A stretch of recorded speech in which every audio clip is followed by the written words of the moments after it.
Hi, Papa Bruce here. This video is a little different than a lot of the ones we've done in the past. I'm going to show you what I've done to our old pop-up trailer to make it more user-friendly, to get it in some of the old Forest Service roads and the backcountry, or in other words, make it into more overlanding friendly.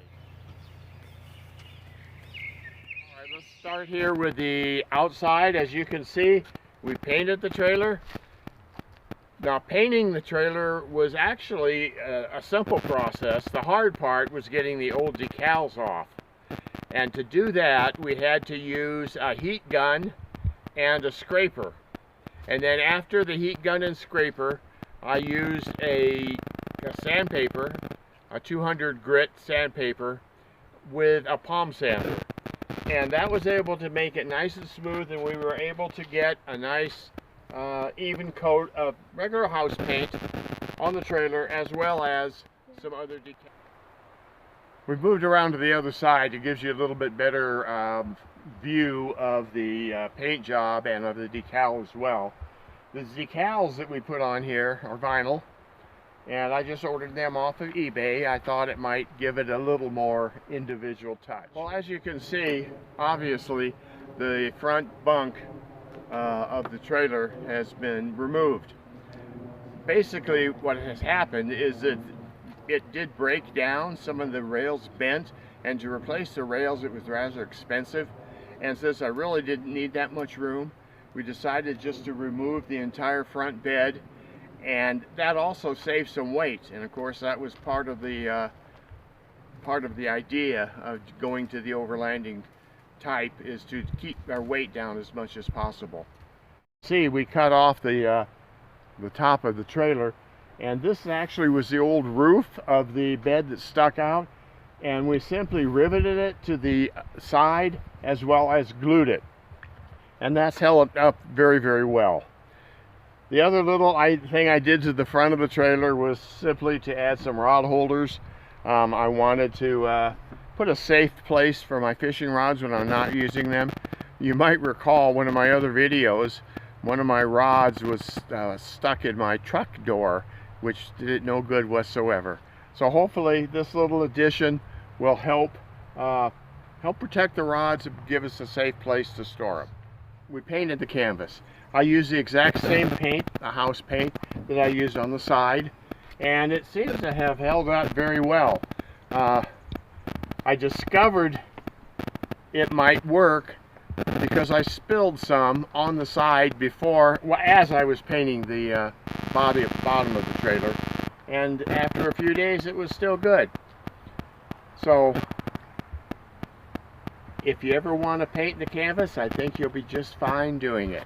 As you can see, I have installed rails to serve as a rack for my kayak, so it's easy for me to put the kayak on and transport it rather than on the top of the truck itself, as we've done in the past. I have removed a lot of the standard features that are in this pop-up, or in most pop-ups, and the reason I did that is I want to keep this simple. I don't want to have to depend on anything for any convenience items. We do have, as you see here, a stove, and I do have propane, but in here that is the only thing I have hooked up. The heater itself is not really necessary. I do have a small, or a medium size I should say, Mr. Buddy heater we can use early in the mornings if necessary. Also, you might notice that I have put in a little convenience shelf. This just lifts out and it sits on the back of the cabinet that the stove itself is hooked to. But we don't have the furnace hooked up, and that's about it. All we have in here is the propane for the stove, and also 12 volt for powering the camera, powering, well, pretty much anything like that, the phone, that type of thing that I might need to do. And to do that, I've installed this small control panel that tells us the power supply, what's available, and also supplies 4 outlets so that I can power the phones, I can power the camera, I can power other electronic devices that the Power Rangers might use when they come and stay with me camping out, so they can use their electronic devices. Well, as you can see in this shot, the bed itself, or the table, is down, made into a bed. About what to do with an old pop-up if you happen to run across one. They're lightweight, they're easy to pull, but I do want to say that my modification is certainly not like what everybody would want. I use this as a base camp for backpacking. I get into some rather remote areas, and I don't have a lot of the conveniences in it that a lot of families probably would enjoy having. But it works fine for what we're using it for, both here in the mountains of Montana and in the desert of Arizona.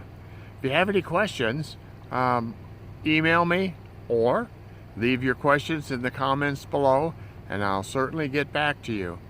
And if there's any more you'd like to know about this camper, I will certainly answer those questions as well.